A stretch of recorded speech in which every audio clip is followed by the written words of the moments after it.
রাজনৈতিক একাধিক দলের একাধিক প্রার্থী এসে প্রতিশ্রুতি চায় তাকে ভোট দেব কিনা, তারা প্রভাবশালী মুখের উপর না করা যায় না। আবার সবাইকে প্রতিশ্রুতি দিলে ভোট দিতে হবে একজনকেই। এই অবস্থায় করণীয় কি? আমরা কি দেখে ভোট দেওয়া উচিত, কি দেখে ভোট দিবেন? আমাদের দেশে মানুষ তো মার্কা দেখে ভোট দেয়, তাই না? ভোট দেওয়ার ক্ষেত্রে আমাদের লক্ষ্য করা উচিত কাকে ভোট দিলে এই লোকটা প্রার্থী হিসাবে যোগ্য এবং সৎ, তাকে ভোট দিলে সৎ এবং যোগ্য প্রার্থীকে ভোট দেওয়া হবে। এটা আপনার বিবেককে আপনি জিজ্ঞাসা করবেন। আপনি যদি সঠিকটা উদ্ধার করার চেষ্টা করেন, এরপর দেখলেন যে না, আপনি আসলে যেটাকে সঠিক মনে করছেন এটা সঠিক হয় নাই, লোকটা রাইট পারসন না, তাহলে আল্লাহর কাছে আপনার দায় নাই। কিন্তু আপনার চেষ্টা করতে হবে যে কয়জন আছে এর মধ্যে সবচেয়ে ভালো যোগ্য মানুষটাকে, সে জিতবে কি জিতবে না এটা আপনার দেখার বিষয় না। আমাদের দেশে বেশিরভাগ মানুষ এই জায়গাটা এসে ভুল করে, মনে করে যে তারে ভোট দেওয়ার লাভ কি, ভোটগুলো তো নষ্ট হবে। ভোট নষ্ট হয় না। একটা ভালো মানুষ যদি অল্প কয়েকটা ভোটও পায়, তাহলে সে এটার উপর ভিত্তি করে সামনে আর কয়েকটা পাবে, তারপর আবার আরো কয়েকটা পাবে।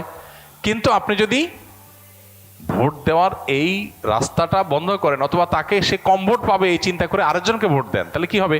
এই চান্সে খারাপ মানুষগুলো তাদের খারাপের রাজত্ব আরো বেশি করে করতে পারবে।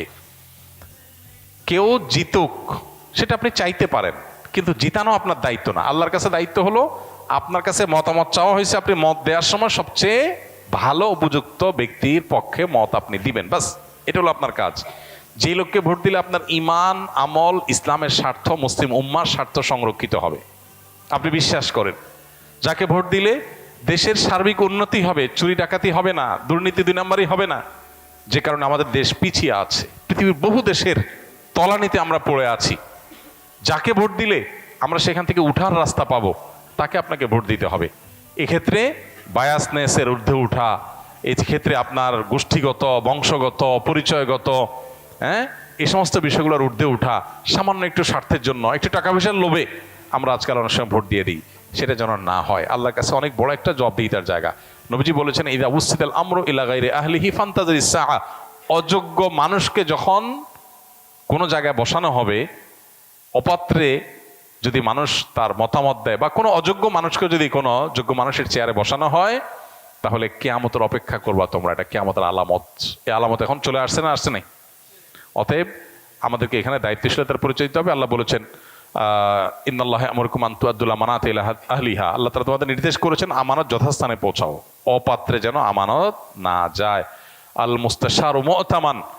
একজন মানুষ তার মতামত চাওয়া হলে, পরামর্শ চাওয়া হলে, তখন সে আমানতদার হয়ে যায়, তার কাছে এটা আমানত হয়ে যায়। অনেক বড় একটা ব্যাপার। আমানতের খেয়ানত করলে এর ভয়াবহতা অনেক বেশি, এবং যত অপকর্মের দায় আপনাকে নিতে হবে, বিশেষ করে এই সুযোগ পেয়ে যত অপকর্ম সে করেছে, যদি আপনার ধারণা থাকে যে সে এই টাইপের কাজ করতে পারে, তাহলে সৎ মানুষ, নেককার মানুষ, দিন, উম্মাহ, ইসলাম এবং দেশের সার্বিক কল্যাণ বিবেচনা আপনাকে করতেই হবে।